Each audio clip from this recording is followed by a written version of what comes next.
Ele achava que estava protegendo seus filhos de uma intrusa, mas não percebeu que estava expulsando a única pessoa que mantinha o coração deles vivo. Ricardo viu o abraço e sentiu o peso da sua própria solidão. E em um impulso de fúria, ele a demitiu.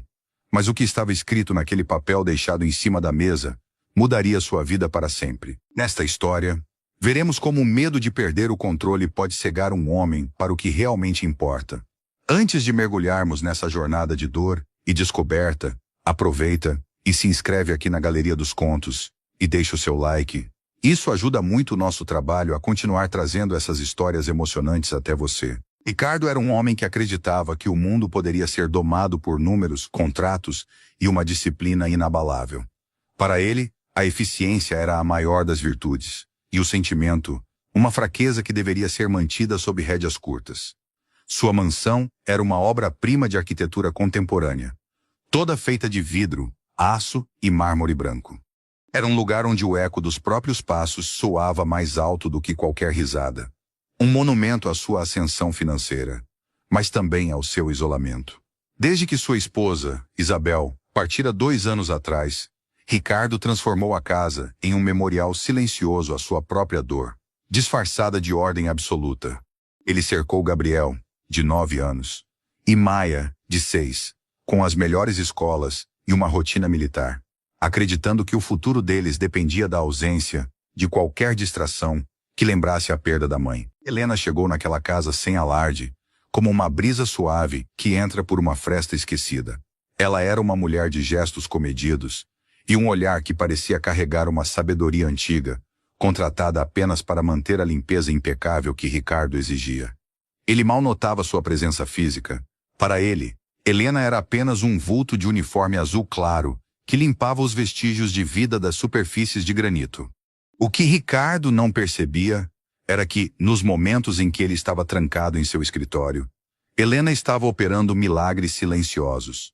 Ela não apenas removia a poeira das estantes de carvalho, ela limpava a tristeza que se acumulava nos olhos de Gabriel.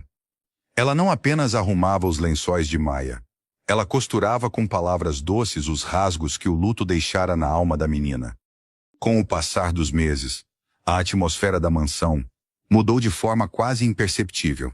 Maia, que quase não falava, começou a cantarolar melodias antigas enquanto desenhava. Gabriel, que vivia focado apenas em seus livros, passou a ter um brilho renovado no olhar. Ricardo percebia as mudanças, mas as atribuía ao tempo e à sua própria rigidez. Naquela tarde nublada, Ricardo voltou para casa mais cedo, após uma negociação tensa. Ao caminhar pelo corredor, ouviu um riso vindo do quarto de Maia. Ele se aproximou e o que viu o deixou paralisado. Helena estava sentada na cama, e Gabriel e Maia estavam aninhados em seus braços, com uma entrega que Ricardo não via há anos. Maia escondia o rosto no pescoço de Helena, e Gabriel segurava sua mão com uma força desesperada. Helena os abraçava com uma ternura absoluta. Para Ricardo, aquela cena não foi um alívio, mas um golpe em seu orgulho. Ele sentiu que Helena estava roubando a lealdade de seus filhos, ocupando um lugar que ele jamais conseguira preencher. A porta do quarto de Maia foi aberta com uma força que bateu contra a parede, quebrando instantaneamente o santuário de afeto. Ricardo entrou como uma tempestade de gelo, sua presença preenchendo o quarto com uma autoridade sufocante. Gabriel e Maia se afastaram de Helena no mesmo segundo, com os rostos pálidos, como se tivessem sido pegos cometendo um crime. Helena se levantou devagar, com uma calma que parecia um insulto à fúria de Ricardo. Ela ajeitou o uniforme azul e olhou para o patrão com uma dignidade que não se compra com salários. O que significa isso? Eu pago você para cuidar da limpeza, não para agir como se fosse parte desta família. Helena manteve a voz baixa, tentando proteger as crianças. Senhor Ricardo, eles só precisavam de um momento de carinho. Maia teve um pesadelo e Gabriel estava se sentindo sozinho. Eu não fiz nada além de oferecer o que qualquer ser humano precisaria. Ricardo deu um passo à frente, sua voz subindo de tom. Você ultrapassou todos os limites. Eu não quero que meus filhos criem laços emocionais com funcionários. Você está aqui para servir, não para substituir a mãe deles. Você está tentando se aproveitar da vulnerabilidade deles. Isso não é verdade, senhor. Eu só os amo como se fossem meus. Ricardo soltou uma risada amarga. Pois esse é exatamente o problema. O seu amor é uma invasão. Eu não permitirei que você continue envenenando a cabeça deles. Você está demitida, Helena. Agora mesmo. Quero que você pegue suas coisas e saia por aquela porta em 10 minutos. Se eu vir você perto deles novamente, chamarei a segurança. Maia começou a chorar baixinho, as lágrimas escorrendo por seu rosto delicado, mas Ricardo nem sequer olhou para ela. Gabriel encarou o pai com um olhar de puro ressentimento, uma faísca de raiva que Ricardo escolheu ignorar. Helena não implorou, ela não argumentou. Ela apenas olhou para as crianças com uma tristeza infinita. Um olhar que carregava promessas que ela não poderia mais cumprir. Ela caminhou em direção à saída, sua postura ereta, mas seu coração visivelmente pesado. Antes de desaparecer pelo corredor, ela parou por um segundo e olhou para Ricardo, não com raiva, mas com uma piedade que o deixou desconfortável. Ela saiu sem dizer mais uma palavra, deixando para trás um vácuo de silêncio que Ricardo acreditava ser a restauração da ordem, mas que era, na verdade, o início de um abismo emocional. Os dias que se seguiram foram marcados por um silêncio assustador na mansão. Ricardo achou que a rotina voltaria ao normal rapidamente, que a disciplina preencheria o vazio deixado pela faxineira. No entanto, o que ele encontrou foi uma resistência devastadora. Maia parou de cantarolar e parou de comer. Ela passava horas sentada no balanço do jardim, olhando para o nada, como se estivesse esperando por alguém que sabia que não voltaria. Gabriel tornou-se um fantasma dentro da própria casa. Ele não respondia às perguntas de Ricardo, limitando-se a monossílabos frios. Seus livros permaneciam fechados em cima da escrivaninha. Ricardo tentou remediar a situação com dinheiro. Ele comprou brinquedos luxuosos e eletrônicos de última geração. Mas os presentes ficaram empilhados na sala de jogos, intocados. Ricardo sentia-se cada vez mais isolado. Ele caminhava pelos corredores de mármore e percebia que a casa estava mais fria do que nunca. O perfume de flores frescas fora substituído pelo cheiro estéril de produtos de limpeza industriais. A mansão voltara a ser um museu, um lugar onde a vida não tinha permissão para florescer. Ele sentia falta de algo que nem todo seu ouro podia comprar, mas seu orgulho ainda era um muro alto demais. Em uma noite de insônia, Ricardo foi até a cozinha, buscar um copo de água. Ele parou diante da grande ilha de granito e lembrou-se de ter visto Helena ali, ensinando Maia a fazer biscoitos, uma cena que ele repreendera na época. Agora, ele daria metade de sua fortuna para ouvir o riso da filha novamente. Ao caminhar em direção ao seu escritório, ele notou que a governanta substituta havia deixado uma pilha de correspondências sobre sua mesa. Ele começou a organizar os papéis mecanicamente, quando seus olhos pararam em um envelope simples, sem selo, com o seu nome escrito em uma caligrafia elegante e arredondada. Suas mãos tremiam levemente ao reconhecer a letra. Era o bilhete que Helena deixara na tarde em que foi expulsa. Ricardo sentou-se na poltrona e encarou o papel por longos minutos. O silêncio da casa parecia pressionar seus ouvidos. Com um suspiro pesado, ele abriu o envelope. À medida que lia as primeiras linhas, o ar em seus pulmões pareceu faltar. O que Helena escrevera não era uma reclamação. Era um mapa para os corações que ele mesmo havia quebrado. Ricardo começou a ler as palavras de Helena, e a cada frase, a imagem de homem implacável que ele construiu ia desmoronando. No bilhete, Helena não falava sobre a injustiça de sua demissão. Ela falava sobre os detalhes invisíveis da vida de seus filhos, que Ricardo nunca se dera ao trabalho de conhecer. Ela escreveu que Maia só conseguia dormir se a luz do corredor ficasse acesa em uma fresta específica, porque ela tinha medo de que a escuridão levasse o pai também, assim como levara a mãe. Helena contou que Gabriel escondia suas notas baixas em música porque achava que Ricardo só teria orgulho dele se ele fosse um gênio dos negócios, mas que o menino chorava escondido enquanto tocava um velho teclado que encontrara no sótão. Mas o que realmente destruiu o coração de Ricardo foi o parágrafo final. Helena escreveu: Senhor Ricardo, eu sei que o senhor me vê como uma intrusa, mas eu não estava ali por acaso. Eu conheci a sua esposa, Isabel, no hospital, durante os últimos meses dela. Eu trabalhava na limpeza daquela ala, e nós conversávamos muito durante as madrugadas em que ela não conseguia dormir. Isabel tinha um medo profundo de que o senhor se fechasse em seu luto e esquecesse de dar aos filhos o calor que eles precisariam. Ela me pediu como um último desejo, que se eu algum dia tivesse a chance, eu encontrasse uma forma de entrar na vida de vocês e garantisse que o coração de Gabriel e Maia não se transformasse em pedra. Eu não procurei o emprego na sua casa por dinheiro, Senhor. Eu procurei porque fiz uma promessa a uma mulher que amava o Senhor mais do que a própria vida. Ricardo deixou o papel cair, e pela primeira vez em 2 anos, ele permitiu que as lágrimas rolassem livremente. Ele percebeu que Helena não era uma ameaça à memória de Isabel. Ela era o último presente que sua esposa lhe enviara.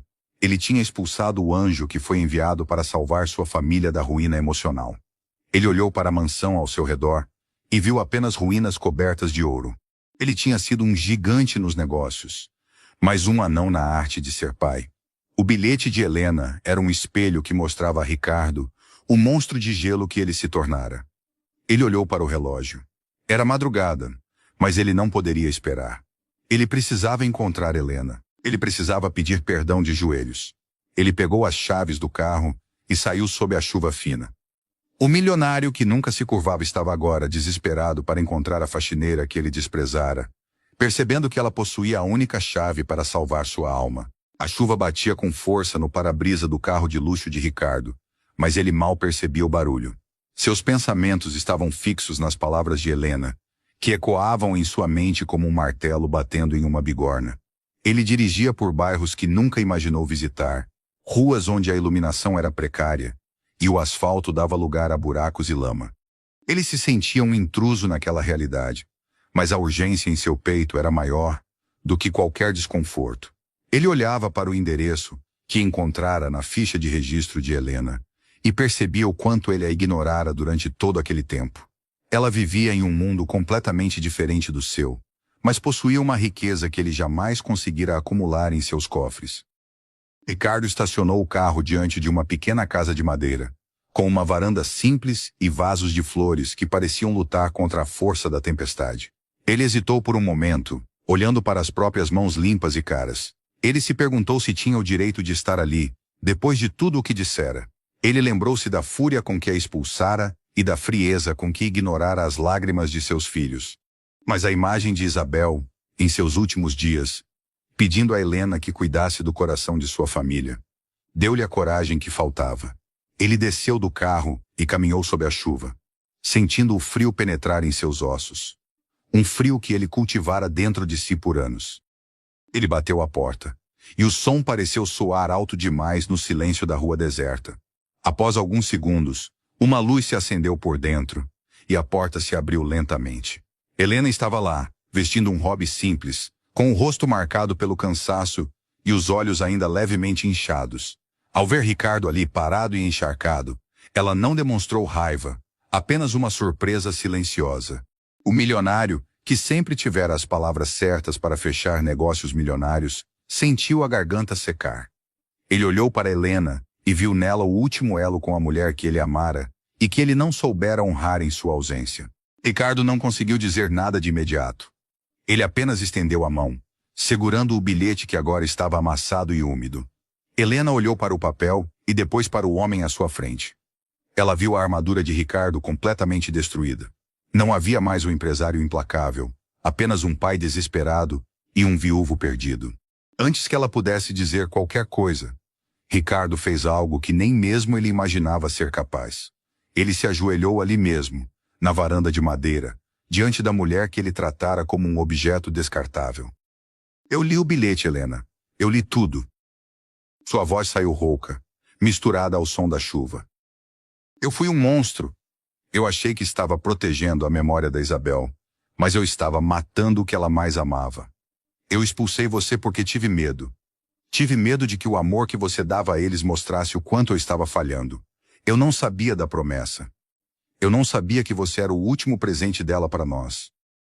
Helena sentiu as lágrimas subirem novamente. Ela se ajoelhou diante dele, segurando as mãos geladas de Ricardo. Ela não queria vê-lo humilhado. Ela queria vê-lo transformado. Senhor Ricardo, eu não fiz o que fiz para provar que o senhor estava errado. Eu fiz porque Isabel me descreveu um homem que ela amava profundamente, um homem que sabia ser doce, mas que o medo poderia esconder. Ela não queria que o senhor fosse perfeito, Ela só queria que o senhor estivesse presente. Seus filhos não precisam de um herói de vidro, eles precisam de um pai de carne e osso. Ricardo olhou nos olhos de Helena e viu a compaixão que ele tanto negligenciara. Por favor, volte comigo. Não como uma funcionária, mas como a pessoa que vai me ajudar a não deixar o coração de Gabriel e Maia se transformar em pedra. Eu não sei como ser o pai que eles precisam, Helena. Eu esqueci como se faz. Mas eu estou disposto a aprender. Eu imploro que você não desista de nós agora, que eu finalmente acordei. O retorno para a mansão foi silencioso, mas a atmosfera dentro do carro era completamente diferente daquela da ida. Helena olhava pela janela, observando o amanhecer que começava a tingir o céu de um cinza pálido. Ricardo dirigia com uma calma que ele não sentia há anos. Ele percebeu que a verdadeira coragem não estava em manter o controle, mas em admitir que estava perdido. Ao chegarem aos portões da mansão, Ricardo não sentiu o orgulho de sempre ao ver sua propriedade imensa. Ele sentiu apenas a urgência de consertar o que havia quebrado dentro daquelas paredes. Eles entraram na casa, e o silêncio ainda era pesado, mas Ricardo caminhou direto para o andar de cima. Ele foi até o quarto de Maia e encontrou a menina sentada na cama, olhando para a janela com os olhos vazios. Gabriel estava sentado no chão, encostado na parede, como se estivesse guardando o sono da irmã. Ao verem Ricardo entrar acompanhado de Helena, o tempo pareceu parar. Maia soltou um soluço que parecia estar preso em seu peito há dias e correu em direção a Helena, abraçando-a com uma força que fez a mulher chorar. Gabriel se levantou devagar, olhando para o pai com uma desconfiança que doeu em Ricardo como uma facada. Ricardo não se afastou. Ele caminhou até o filho, e pela primeira vez em muito tempo, ele não tentou ser a autoridade. Ele apenas o abraçou. Gabriel resistiu por um segundo, o corpo rígido pelo ressentimento. Mas a quebra na voz do pai ao pedir perdão fez o menino ceder. Os quatro ficaram ali, no meio do quarto de Maia, unidos por um choro que não era de dor, mas de libertação. Ricardo percebeu que o gelo de sua mansão estava finalmente começando a derreter. Ele olhou para Helena e viu que ela sorria através das lágrimas. Isabel, onde quer que estivesse, finalmente poderia descansar, pois a promessa estava sendo cumprida.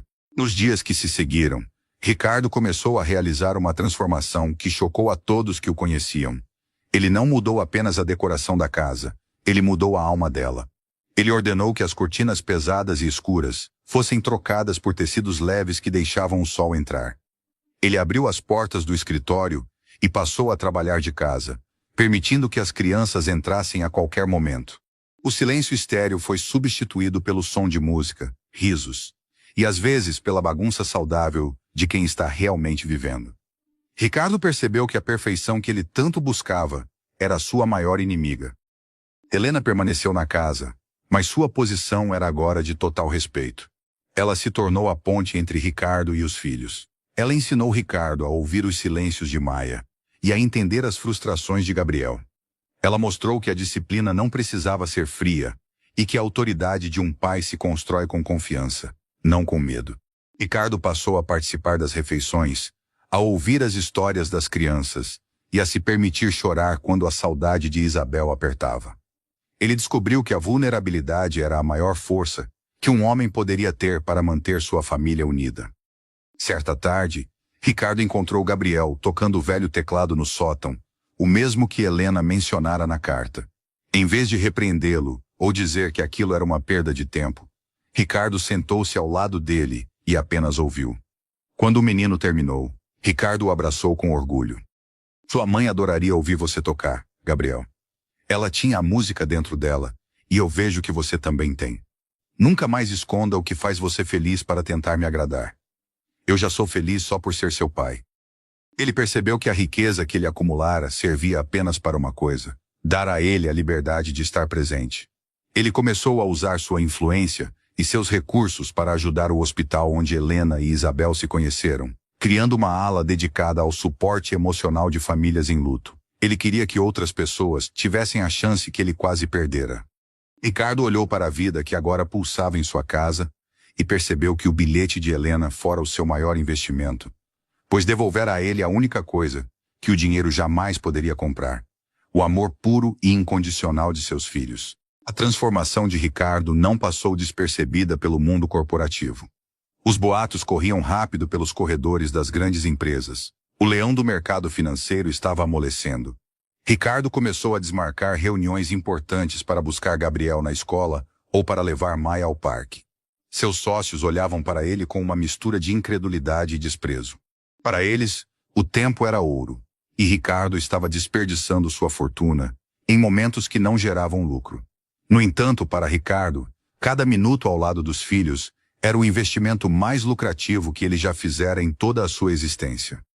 Certa manhã, durante uma videoconferência com investidores estrangeiros, o choro de Maia ecoou pela casa e chegou até o escritório.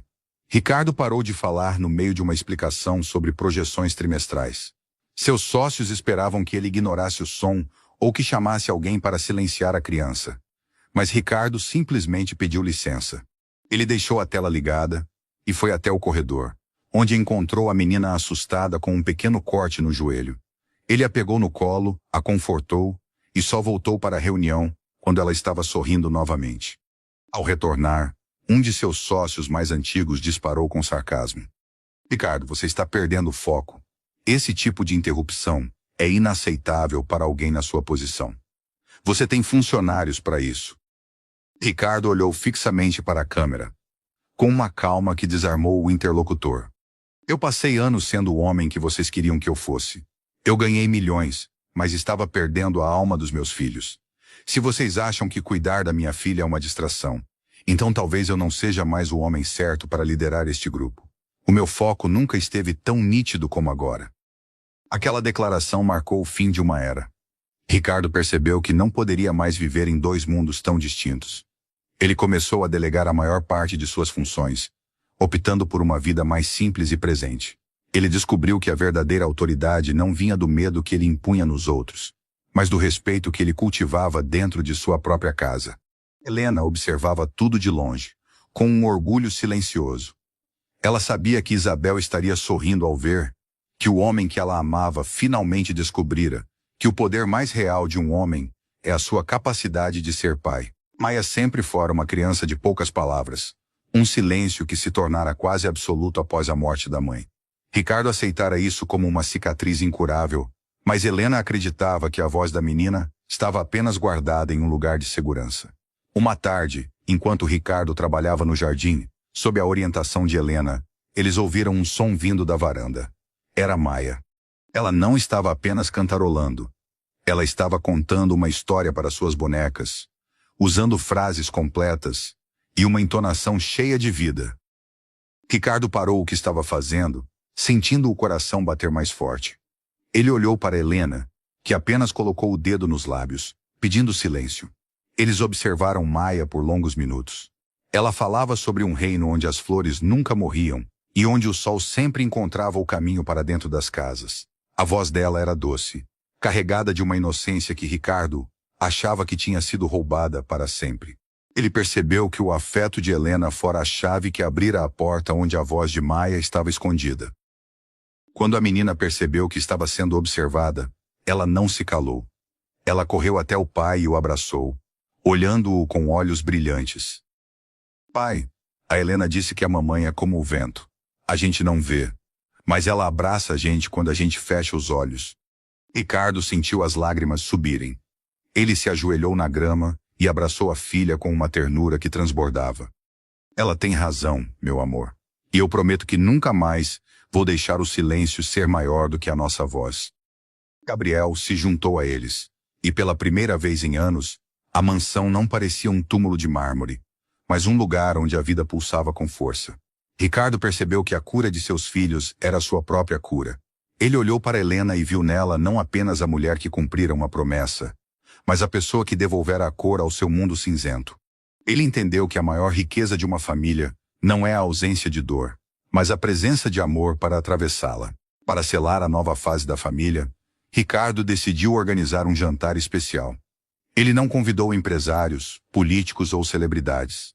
Ele convidou apenas Helena e seus dois filhos, Samuel e Alice, que ele fizera questão de conhecer pessoalmente na semana anterior. Ele queria que Helena soubesse que ela não era uma funcionária, mas uma parte essencial daquela nova estrutura. A mesa de jantar imensa, que antes servia apenas para banquetes formais e frios, foi posta com simplicidade e calor. No início, o clima era de uma timidez respeitosa. Samuel e Alice olhavam para a mansão com espanto, enquanto Gabriel e Maia tentavam ser anfitriões atenciosos. Mas Ricardo logo quebrou o gelo. Ele deixou de lado a postura de patrão e passou a servir os convidados, ouvindo as histórias de Helena sobre as dificuldades e as alegrias de criar seus próprios filhos com tão pouco. Ele percebeu que a força de Helena vinha de uma fonte que ele nunca explorara, a necessidade de lutar pelo que é essencial. Durante o jantar, Gabriel e Samuel descobriram que ambos gostavam de música, e Maia e Alice começaram a desenhar juntas no canto da sala. Ricardo observava a cena e sentia uma paz que nenhum bônus financeiro jamais lhe proporcionara. Ele olhou para Helena e, pela primeira vez, falou abertamente sobre o futuro. Helena, eu sei que você prometeu a Isabel cuidar dos meus filhos. Mas eu queria pedir que você ficasse por você mesma. Eu quero que você nos ajude a construir algo novo aqui. Eu não quero mais ser o homem que vive sozinho em um castelo de vidro. Helena sorriu, uma luz suave iluminando seu rosto. Senhor Ricardo, eu já não estou aqui por obrigação. Eu estou aqui porque eu vi o senhor se tornar o homem que a Isabel descreveu. O castelo de vidro caiu, e o que sobrou é muito mais bonito. O jantar terminou com risadas e uma sensação de pertencimento que Ricardo nunca achou que sentiria novamente. Ele percebeu que a verdadeira nobreza não está no sobrenome ou na conta bancária, mas na capacidade de abrir a porta de casa e do coração para quem nos torna melhores. A mansão agora tinha vida, tinha cheiro de comida caseira e, acima de tudo, tinha a promessa de que ninguém mais precisaria enfrentar a escuridão sozinho. Alguns dias após o jantar, Helena procurou Ricardo com um objeto que ela guardara em segredo por muito tempo. Era uma pequena caixa de madeira laqueada, pertencente a Isabel. Helena explicou que Isabel a entregara no hospital, pedindo que ela só a desse a Ricardo quando ele estivesse pronto para realmente ver sua família de novo. Ricardo sentiu um tremor nas mãos ao tocar a madeira fria. Ele a levou para o jardim, seu novo refúgio, e a abriu sob a luz dourada do fim de tarde. Dentro da caixa não havia joias ou testamentos. Havia cartas escritas por Isabel para cada um deles, para Gabriel, para Maia e para Ricardo. Havia também fotos de momentos simples que Ricardo esquecera na pressa de conquistar o mundo. Mas o que mais o emocionou foi uma pequena semente de carvalho, seca e resistente, com um bilhete preso a ela. O amor é como esta semente, Ricardo. Ele parece pequeno e frágil, mas se você o plantar na terra da paciência e o regar com presença, ele se tornará uma árvore que dará sombra para gerações. Não tenha medo de sujar as mãos na vida. Ricardo leu a carta de Isabel para ele e sentiu como se ela estivesse ali, sussurrando em seu ouvido. Ela não o culpava por sua ausência. Ela apenas o convidava a voltar para casa. Ele chamou Gabriel e Maia, e juntos, eles plantaram a semente de carvalho no centro do jardim. Ricardo deixou que as crianças sujassem suas mãos de terra, e ele mesmo fez o mesmo, sentindo a textura do solo sob suas unhas. Helena observava a cena do terraço. Ela sabia que sua missão estava completa, mas seu coração agora estava enraizado naquela família. Ricardo olhou para ela e fez um sinal para que ela se juntasse a eles. Ao redor daquela pequena semente, 4 pessoas de mundos diferentes estavam unidas por um fio invisível de redenção. Ricardo percebeu que Isabel o deixara nas mãos de Helena para que ele aprendesse a ser humano de novo. E agora, olhando para a terra onde a nova vida começaria, ele sabia que o castelo de vidro fora substituído por algo muito mais forte. Um lar feito de raízes e perdão. A mudança radical no comportamento de Ricardo começou a gerar ondas de choque no conselho de administração de sua empresa. Seus sócios, homens que viam a vida apenas através de planilhas e margens de lucro, não conseguiam entender como o homem que antes era conhecido como o tubarão do mercado, agora passava as tardes cuidando de um jardim e ouvindo o filho tocar piano. Eles viam isso como uma fraqueza perigosa, um sinal de que Ricardo havia perdido o instinto de sobrevivência. Um movimento silencioso começou a ser orquestrado para retirá-lo da presidência, alegando que ele não possuía mais a estabilidade emocional necessária para liderar o grupo. Ricardo foi convocado para uma reunião de emergência. Ele sabia o que o esperava. Vestiu seu melhor terno, mas antes de sair, parou no jardim para observar a pequena semente de carvalho que acabara de brotar da terra. Helena estava lá, regando as plantas com a calma de sempre. Ela olhou para ele e percebeu a tensão em seus ombros. Ela não disse para ele lutar ou para ser agressivo. Ela apenas lhe entregou um pequeno ramo de alecrim. Leve isso com o senhor. É para lembrar que a verdadeira força não grita, ela apenas permanece. Na sala de reuniões, o clima era de um julgamento. Seus sócios despejaram críticas sobre sua produtividade e sobre as decisões recentes de focar em projetos filantrópicos. Eles apresentaram um documento que exigia sua renúncia. Ricardo ouviu tudo em silêncio, sentindo o aroma do alecrim em seu bolso. Quando todos terminaram, ele se levantou, mas não para gritar. Vocês acham que eu estou perdendo o controle porque finalmente descobri o que é viver. Eu passei 30 anos construindo este império e ele não me deu um abraço sequer quando eu perdi minha esposa. Se a minha humanidade é um problema para os negócios de vocês, então o problema não sou eu. É o mundo que vocês criaram. Ele não assinou a renúncia sob pressão. Ele simplesmente anunciou que estava se afastando por vontade própria, transformando sua parte na empresa em uma fundação dedicada ao suporte de famílias em luto, exatamente como Isabel desejara.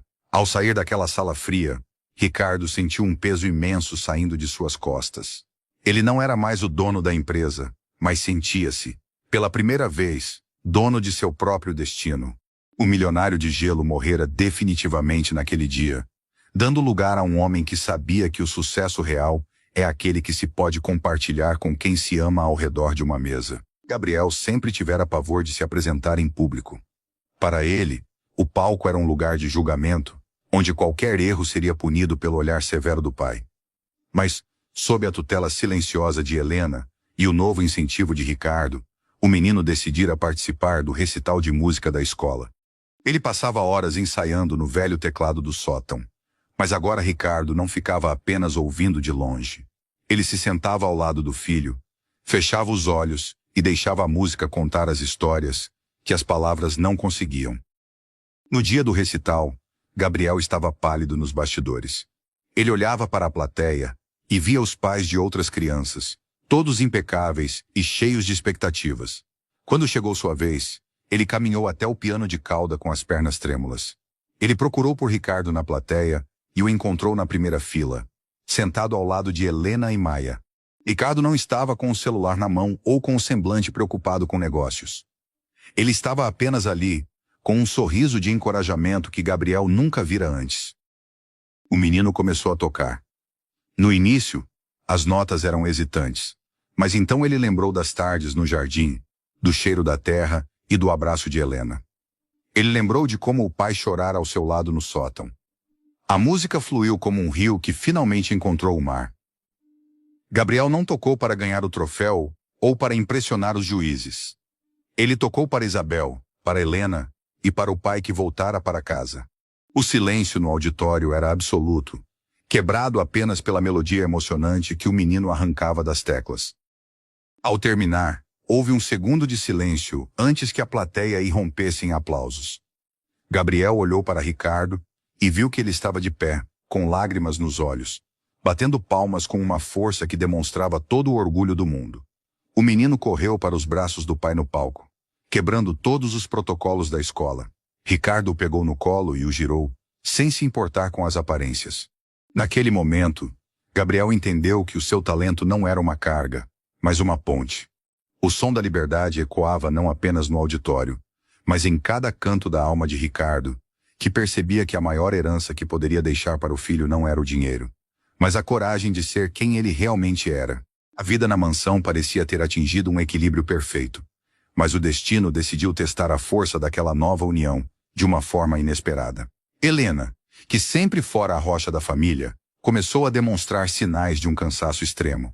Ela tentava esconder a palidez e a falta de fôlego, mas Ricardo, que agora aprendera a ler os sinais invisíveis das pessoas, percebeu que algo estava errado. Em uma tarde, enquanto cuidavam do jardim, Helena desmaiou nos braços de Ricardo. O pânico tentou tomar conta dele, mas ele lembrou da promessa de ser a força que seus filhos precisariam.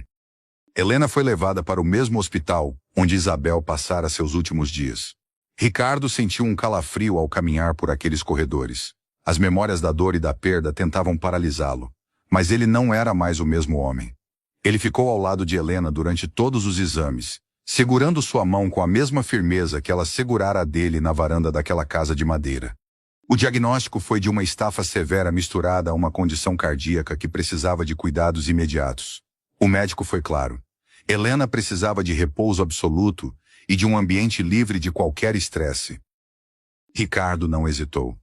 Ele transformou uma das suítes mais ensolaradas da mansão em um quarto de recuperação para Helena. Ele trouxe Samuel e Alice para morarem lá permanentemente, garantindo que Helena estivesse cercada por seus próprios filhos e pelos filhos de Ricardo. Pela primeira vez, os papéis se inverteram. Era Ricardo quem preparava os chás, quem lia histórias para Helena descansar e quem garantia que o jardim estivesse sempre florido para que ela pudesse ver da janela. Ele percebeu que cuidar de quem cuidara dele era a forma mais pura de gratidão. Gabriel e Maia tornaram-se pequenos enfermeiros, trazendo desenhos e flores todos os dias. A mansão, que antes era um lugar de isolamento, tornou-se um refúgio de cura mútua. Ricardo passava as noites sentado ao lado da cama de Helena, conversando sobre os planos para a fundação e sobre como o carvalho no jardim estava crescendo forte. Ele percebeu que a doença de Helena fora o teste final para o seu coração. Ele não sentia mais a necessidade de fugir da dor. Ele aprendera que a dor compartilhada com amor é o adubo para a verdadeira alegria.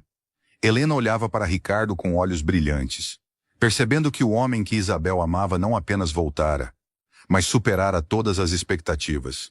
Meses depois, o jardim da mansão estava em plena floração.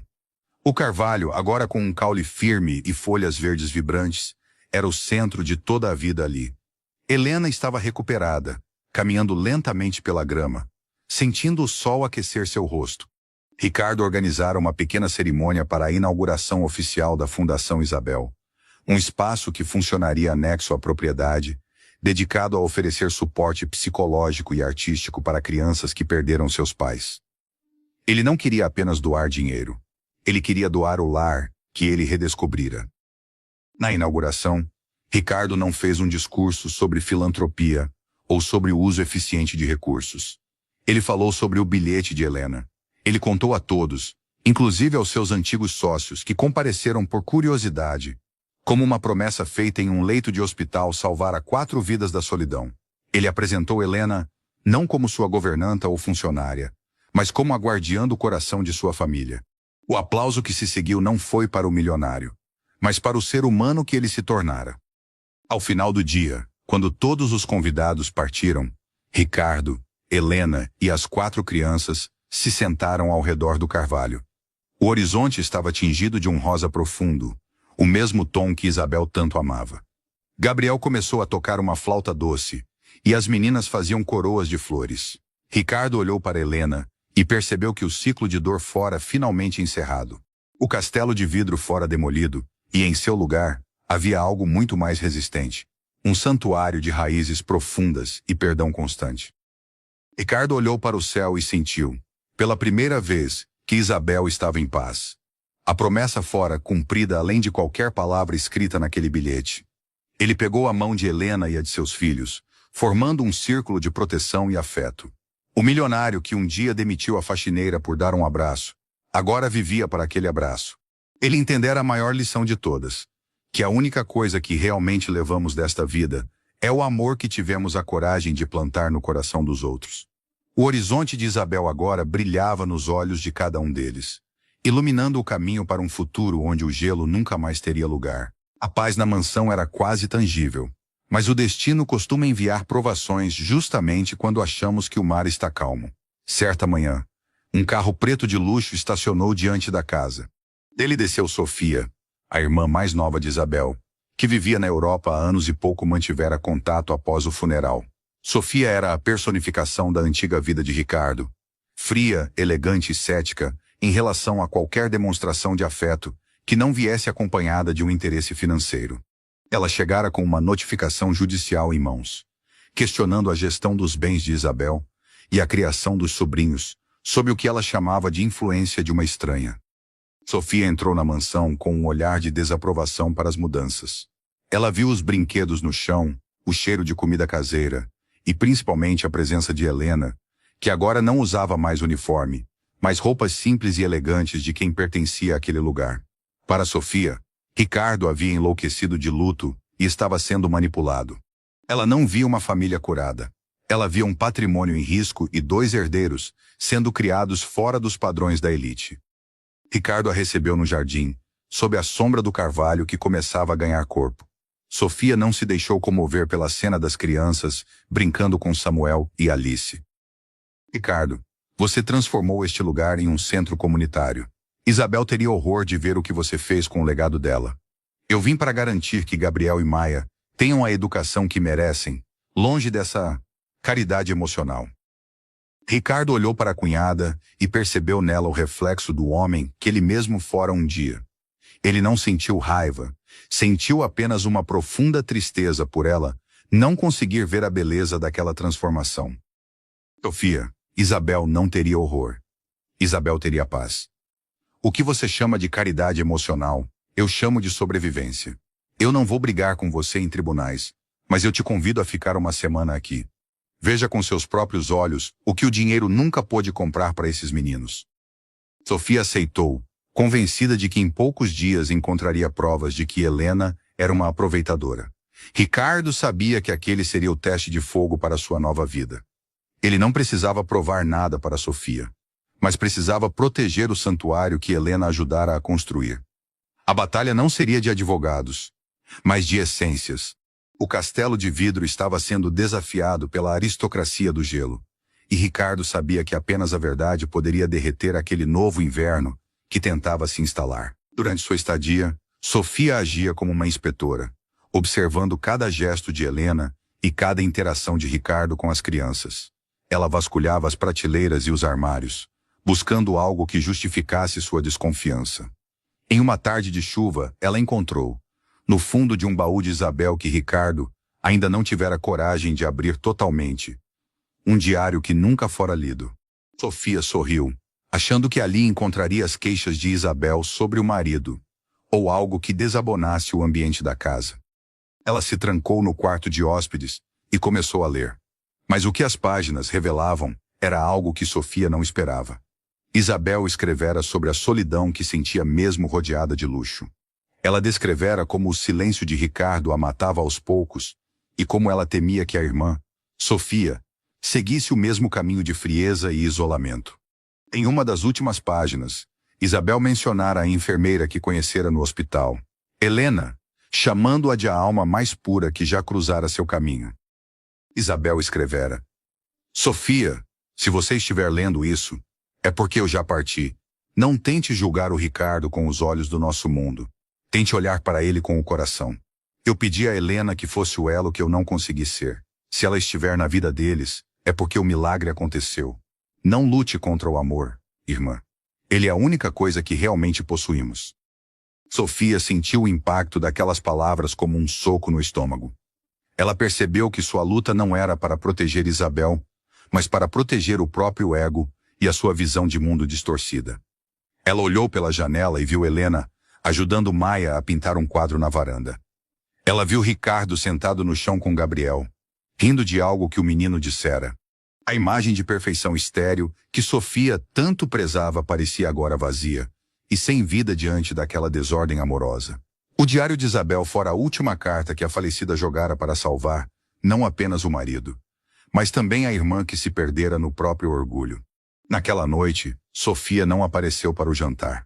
Ela ficou no quarto, processando as revelações do diário e a própria dor que escondia sob a armadura de elegância. Maia, percebendo a ausência da tia, subiu as escadas com um desenho que fizera naquela tarde. Ela bateu a porta e entrou antes que Sofia pudesse protestar. A menina estendeu o papel, que mostrava um jardim colorido com muitas pessoas de mãos dadas, e no canto, uma figura loira e séria que representava Sofia. Eu fiz para você, tia. A Helena disse que você está triste porque sente saudade da mamãe. Eu também sinto.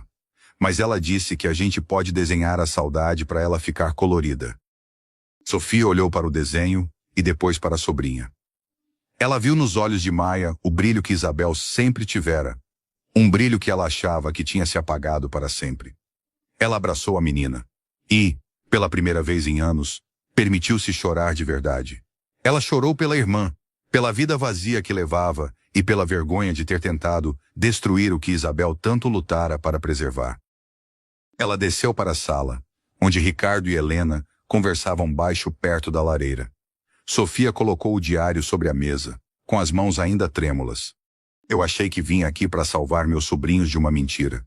Mas o diário da Isabel me mostrou que eu sou a única que vive em uma mentira. Ricardo, me perdoe. Eu não conhecia o homem que você se tornou, e eu não queria aceitar que uma estranha pudesse fazer o que eu, como irmã, nunca tive coragem de tentar. Ricardo se levantou e segurou a mão de Sofia. Você não é uma estranha, Sofia. Você é parte desta família. Isabel não queria que nós brigássemos por ela. Ela queria que nós vivêssemos por ela. Helena não tirou o seu lugar. Ela apenas preparou o terreno para que você pudesse voltar para casa. Helena sorriu para Sofia, sem qualquer traço de ressentimento.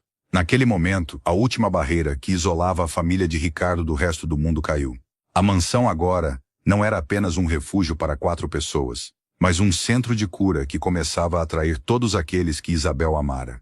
Sofia retirou as notificações judiciais e decidiu que passaria os próximos meses ali, aprendendo com Helena a arte de ser humana novamente. A semente de carvalho no jardim tinha agora uma nova camada de proteção. A união de quem antes só conhecia a separação. A presença de Sofia na mansão trouxe um novo dinamismo para a Fundação Isabel. Com seus contatos internacionais e seu conhecimento jurídico, ela ajudou Ricardo a transformar o pequeno projeto local em uma rede de apoio que alcançava centenas de famílias. Ricardo percebeu que sua mudança de vida não precisava ser um isolamento do mundo, mas uma nova forma de interagir com ele. Ele usava sua mente estratégica para o bem, enquanto Helena e Sofia cuidavam do acolhimento humano e jurídico das famílias. Gabriel e Maia floresciam a olhos vistos. Gabriel agora compunha suas próprias músicas, misturando a técnica clássica que o pai valorizava com a emoção profunda que Helena o ensinara a expressar. Maia tornou-se uma pequena embaixadora da fundação, acolhendo outras crianças que chegavam com o mesmo olhar perdido que ela um dia tivera.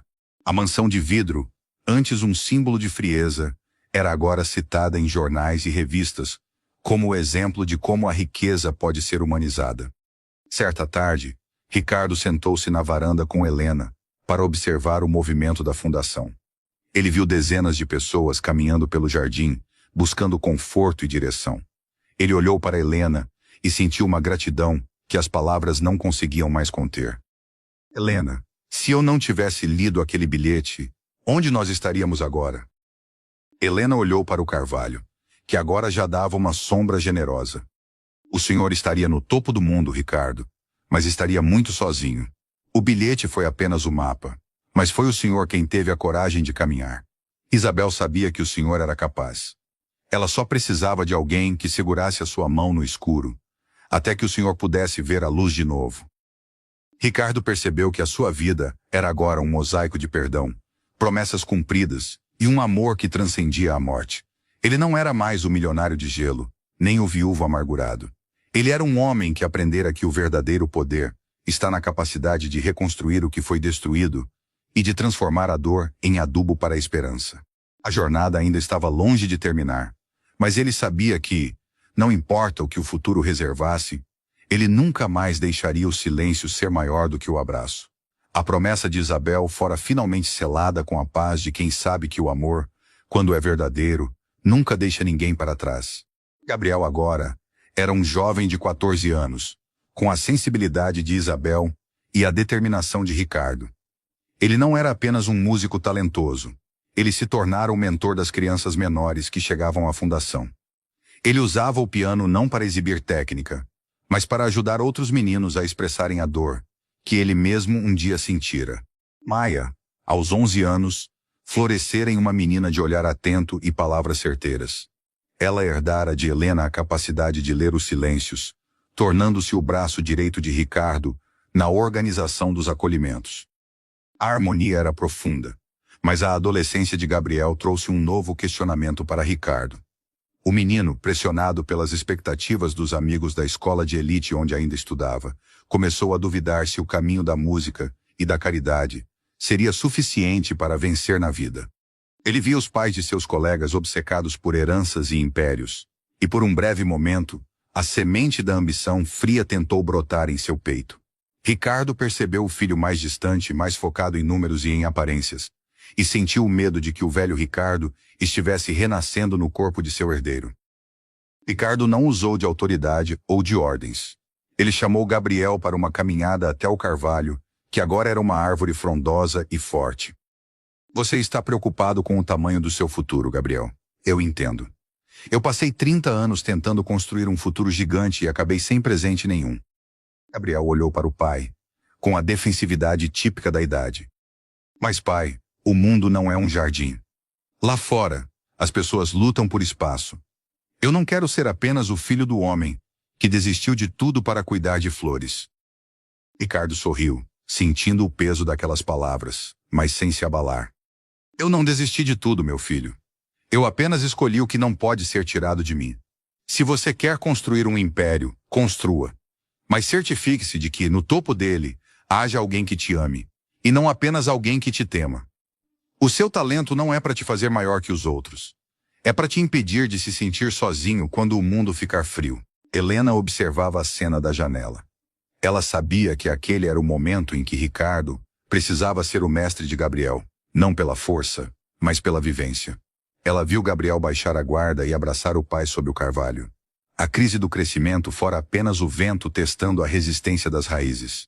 Ricardo percebeu que educar não é moldar a sua imagem, mas dar ao filho a bússola, para que ele não se perca no mar de ilusões que o mundo oferece. Helena sempre fora a rocha daquela casa, a mulher que nunca reclamava e que parecia ter uma reserva infinita de força.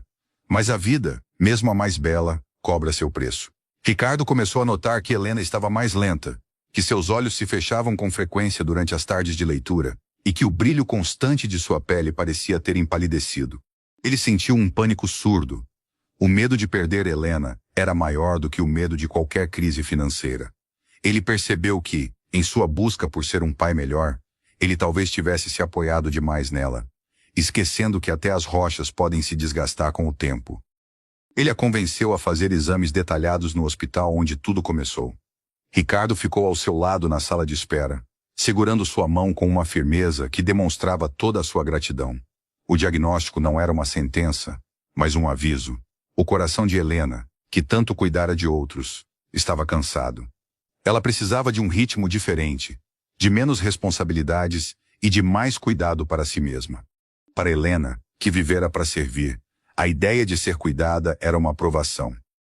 Eu não sei ficar parada, Ricardo.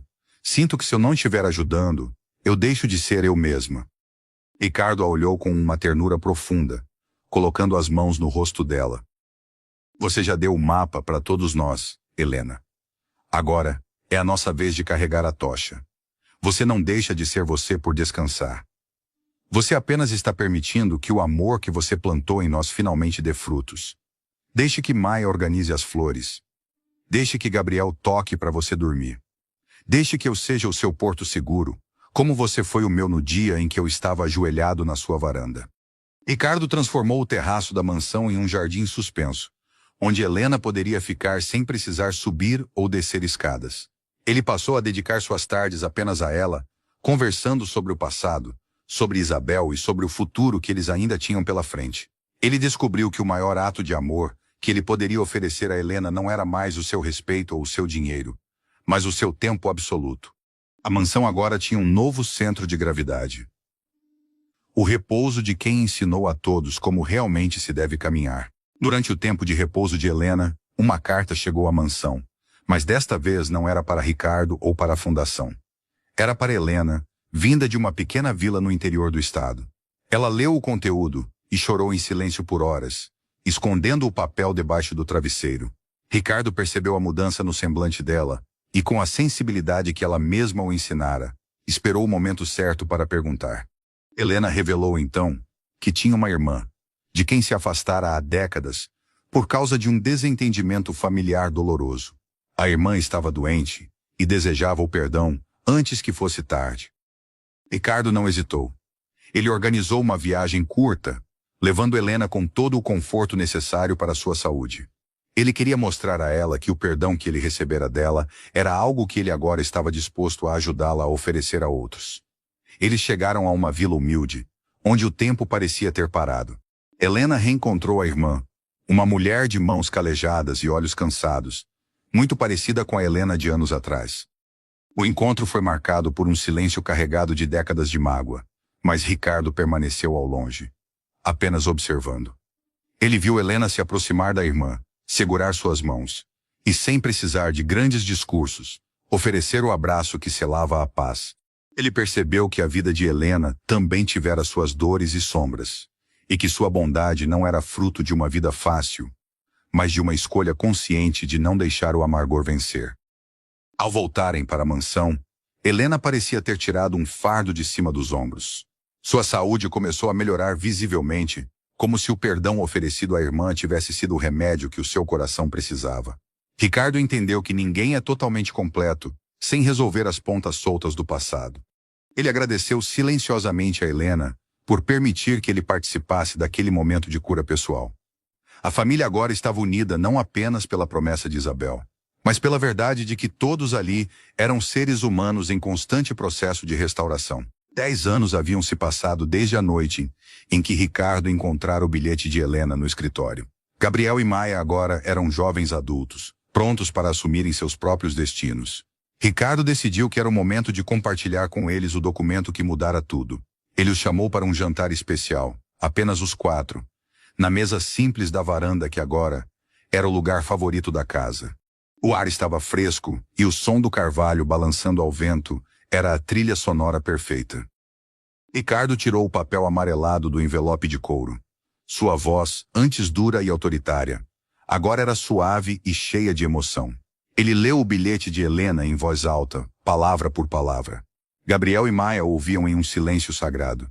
Ao ouvirem o trecho sobre o pedido de Isabel no hospital, eles choraram de uma forma que Ricardo nunca vira. Eles perceberam que o amor de sua mãe fora tão grande que ela planejara o resgate deles mesmo quando sabia que não estaria presente para ver.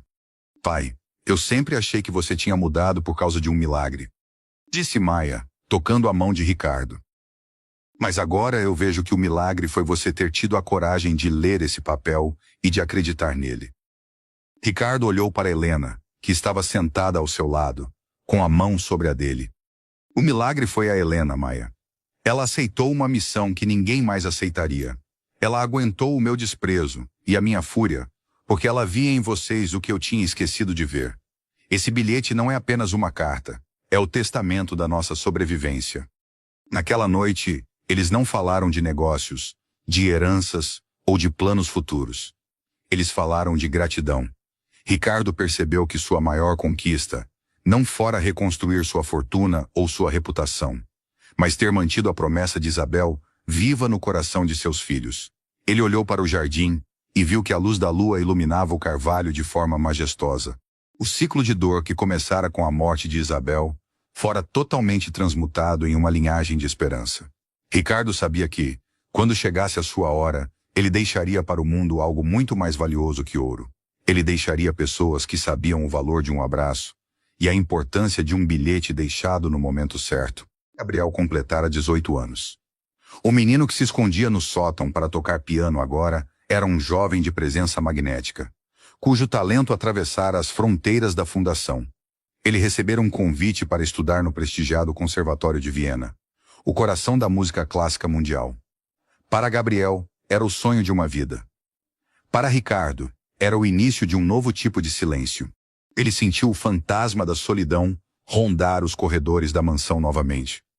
Mas desta vez, não era a solidão do luto. Era a saudade orgulhosa do pai, que vê o filho pronto para o mundo. Na noite antes da partida, pai e filho sentaram-se sob o carvalho, que agora era tão alto que suas folhas pareciam tocar o telhado da casa. Ricardo olhou para Gabriel e viu o homem que Isabel tanto sonhara que ele seria. Ele não via um herdeiro de fortuna, mas um herdeiro de alma. Eu tive medo deste dia, Gabriel.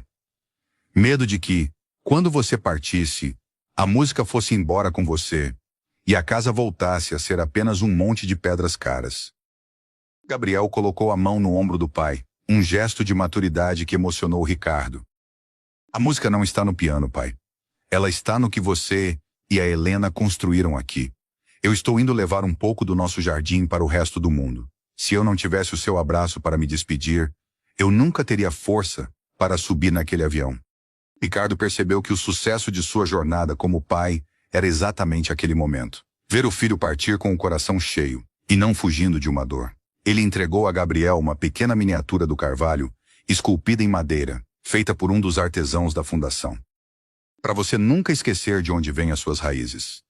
Voe alto, meu filho, mas saiba que este jardim sempre terá um lugar para você descansar. Helena observava da varanda, as mãos cruzadas sobre o peito. Ela sabia que sua missão com Gabriel estava cumprida. O menino que não tinha voz agora ia cantar para o mundo. E ela sentia que Isabel, em algum lugar, estava regendo aquela sinfonia de despedida e esperança. Com a partida de Gabriel, Maia, agora com 15 anos, assumiu um papel ainda mais central na fundação. Ela herdara a visão estratégica do pai e a sensibilidade de Helena. Maia percebeu que a fundação precisava ir além dos muros da mansão. Ela propôs a Ricardo a criação da ala Isabel, no hospital público, onde a mãe falecera e onde Helena trabalhara como faxineira. Ela queria que o acolhimento começasse no exato momento da perda, e não meses depois. Ricardo olhou para a filha e viu uma força que ele mesmo não possuíra em sua juventude. Maia não queria apenas caridade, ela queria mudança sistêmica. Ela passou meses organizando o projeto, participando de reuniões com médicos e administradores, sempre acompanhada por Helena, que servia como sua mentora de humanidade. Ricardo sentia-se um espectador privilegiado de uma nova geração, que não via o dinheiro como um fim, mas como um combustível para a justiça. Pai, o hospital foi onde tudo começou para Helena e para a mamãe, disse Maia durante uma reunião com os diretores da saúde.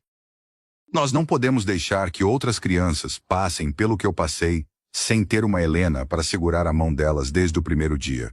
O Instituto Isabel precisa estar onde a dor é mais aguda, onde o mármore não existe e a esperança é a única coisa que resta.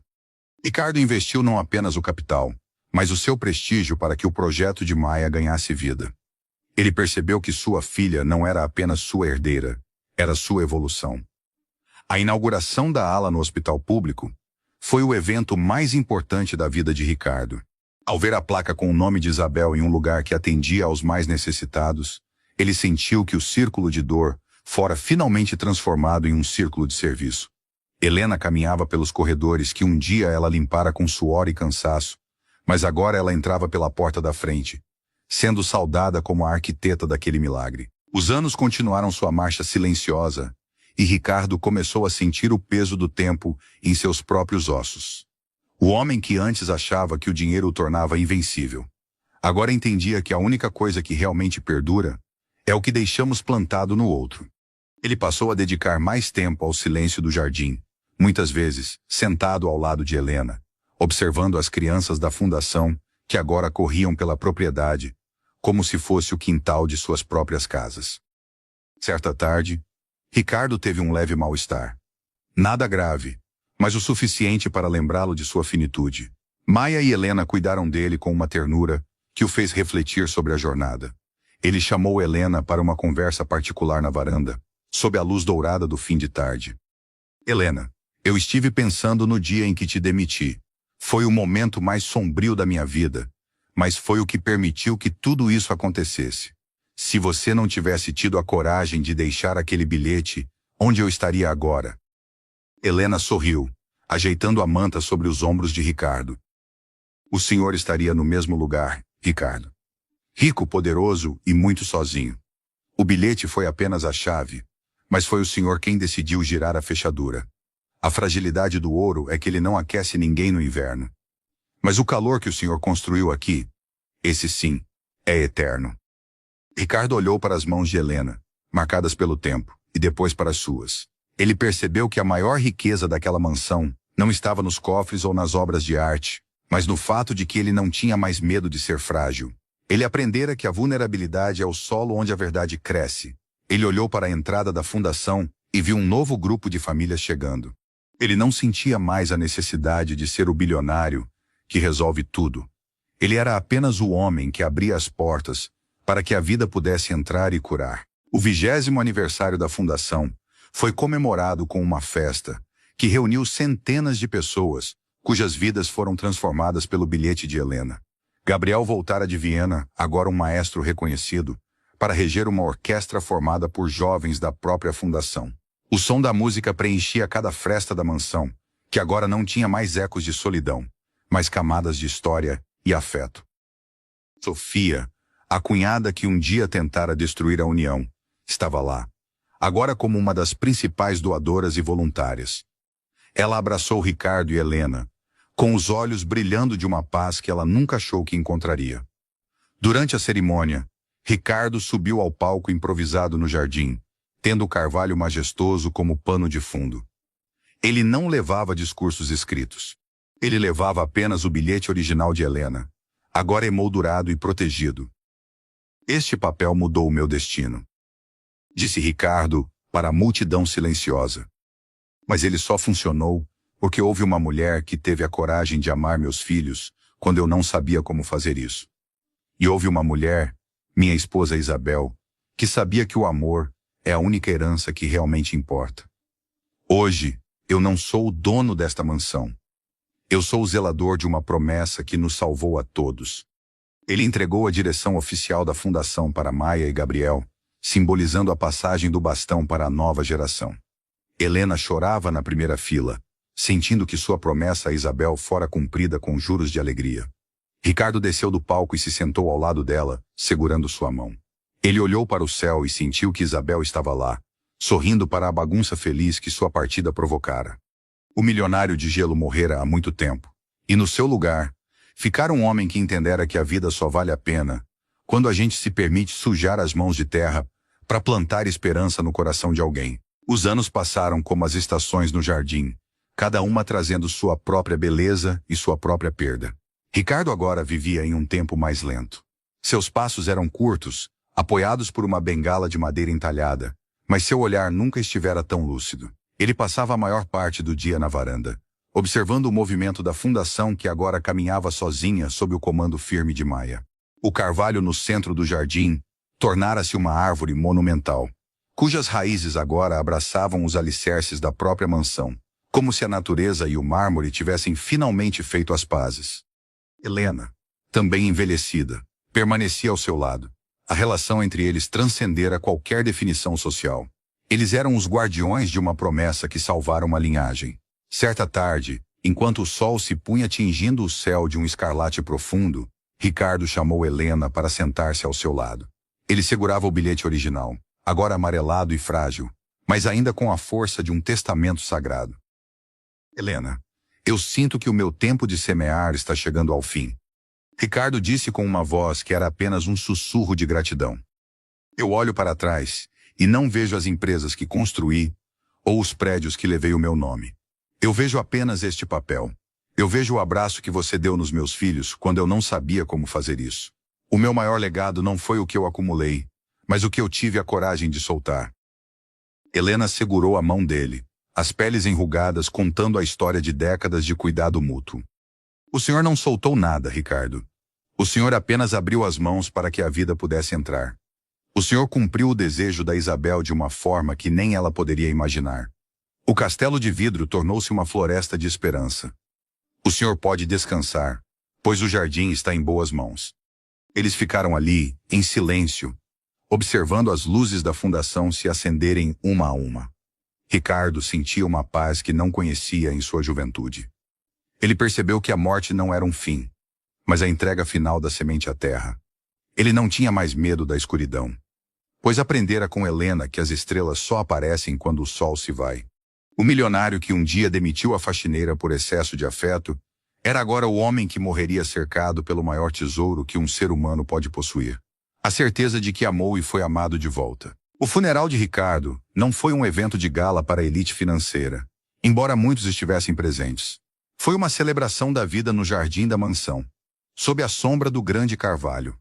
Milhares de pessoas passaram por ali, muitas delas crianças que agora eram adultos, cujas vidas foram tocadas pelo Instituto Isabel. Não havia coroas de flores caras. Cada pessoa trazia uma pequena muda de planta, transformando o gramado em um imenso viveiro de recomeços. Gabriel tocou a música que compusera para o pai em Viena, uma melodia que falava de raízes profundas e voos altos. Maia, com a força de uma rainha, leu o bilhete de Helena uma última vez para todos os presentes. Ela anunciou que a mansão seria doada integralmente para a fundação, tornando-se uma escola permanente de artes e humanidades. A Casa da Semente não pertenceria mais a uma família, mas a todos aqueles que buscassem um abrigo para o coração. Helena permaneceria ali como a mestre de cerimônias da vida, morando na pequena casa anexa, cuidando do jardim até o seu último suspiro. Meses depois, Helena caminhava sozinha pelo jardim ao anoitecer. Ela parou diante do carvalho e sentiu a presença de Isabel e Ricardo, na brisa suave que balançava as folhas. Ela olhou para a mansão e viu as janelas iluminadas, ouvindo o som de crianças aprendendo a tocar violão e a desenhar. O bilhete que ela deixara na mesa de Ricardo décadas atrás agora estava exposto em uma redoma de vidro na entrada principal, com uma inscrição que dizia: "O amor é a única herança que não diminui quando é dividida." Ela sentou-se no banco de madeira, onde Ricardo costumava ficar. Ela sabia que sua jornada estava completa. Samuel, Alice, Gabriel e Maia eram agora as sementes que ela plantara, crescendo fortes e espalhando a mesma bondade que ela cultivara com tanto suor e silêncio. Helena fechou os olhos e sorriu, sentindo que a faxineira e o milionário finalmente haviam escrito a história mais bela de todas, aquela onde o perdão é a tinta e a vida é o papel. O eco de Ricardo e Isabel continuaria vivo em cada nota de música e em cada folha que caísse daquela árvore, provando que quando o amor é o alicerce, nem o tempo, nem a morte podem derrubar o que foi construído com a alma. A Galeria dos Contos encerra aqui esta história de redenção. Que a história de Ricardo e Helena nos lembre que as pessoas que consideramos invisíveis são muitas vezes os anjos que carregam as chaves do nosso próprio resgate. Nunca subestime o poder de um abraço, a força de um bilhete ou a coragem de um perdão, pois é na terra simples da humildade que os maiores carvalhos da vida encontram espaço para crescer.